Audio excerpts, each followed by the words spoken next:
Arsenal just won the Premier League for the first time in 22 years. And yes, as a football fan, that means everything. But on this channel, we ask a different question. What does it mean for the money? Because here is the thing. Arsenal have not just won a trophy, they have quietly pulled off one of the most significant financial transformations in Premier League history. 3 years ago, Arsenal's revenue was £467 million. This season, they will hit £770 million. That is not growth. That is a completely different club. Today, we are breaking down exactly how they did it, what the numbers mean for where they sit among the elite, and why, right now, in 2026, Arsenal might be the most interesting financial story in world football. To understand the scale of this, you need to see the numbers side by side. In 2022 to 23, no Champions League, no title challenge. Revenue, £467 million. 1 year later, Champions League return. Revenue jumps to £617 million. 2024 to 25, semi-final of the Champions League. Revenue hits a record £691 million.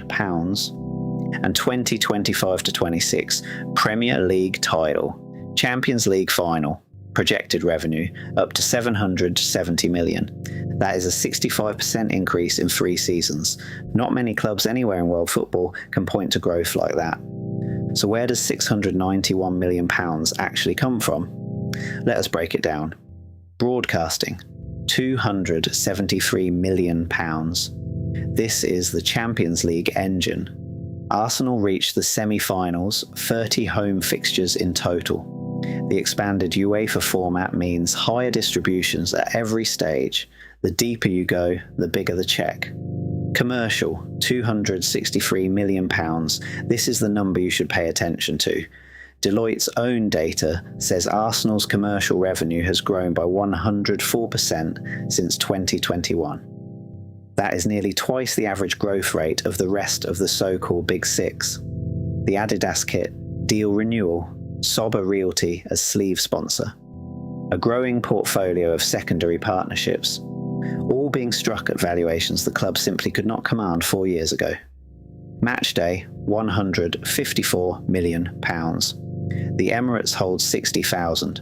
Average attendance last season was 60,047. Essentially full for every single game.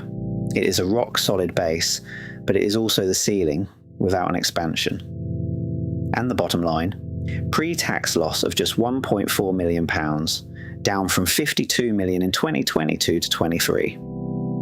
Arsenal are nearly at break-even, a position that would have seemed impossible 3 years ago. Now let us put Arsenal in context. The Deloitte Football Money League ranks clubs by revenue. This year's edition tells a story that would have been unthinkable 5 years ago. Liverpool, £703 million, 5th in the world. Manchester City, around £640 million equivalent, 6th globally. Arsenal, £691 million, 7th in the world. Manchester United, £666 million, 8th, their lowest ever position in the Money League's 29-year history. Let that land for a moment. Manchester United have topped this ranking 10 times, most recently in 2017. They were the blueprint, the commercial model every other club was chasing. And this year, for the first time in the Money League's history, Arsenal sit above them.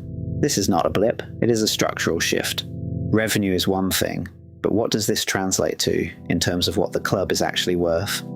Forbes released their global soccer valuations in 2026. Arsenal are valued at $5.4 billion, 8th in the world, up 23% in a single year.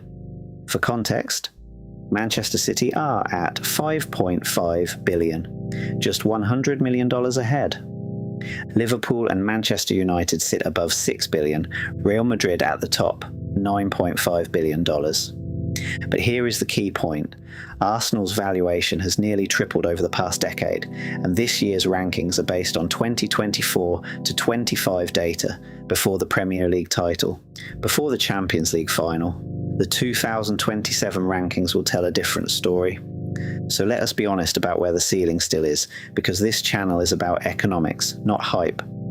Real Madrid generate close to 1.2 billion euros in revenue.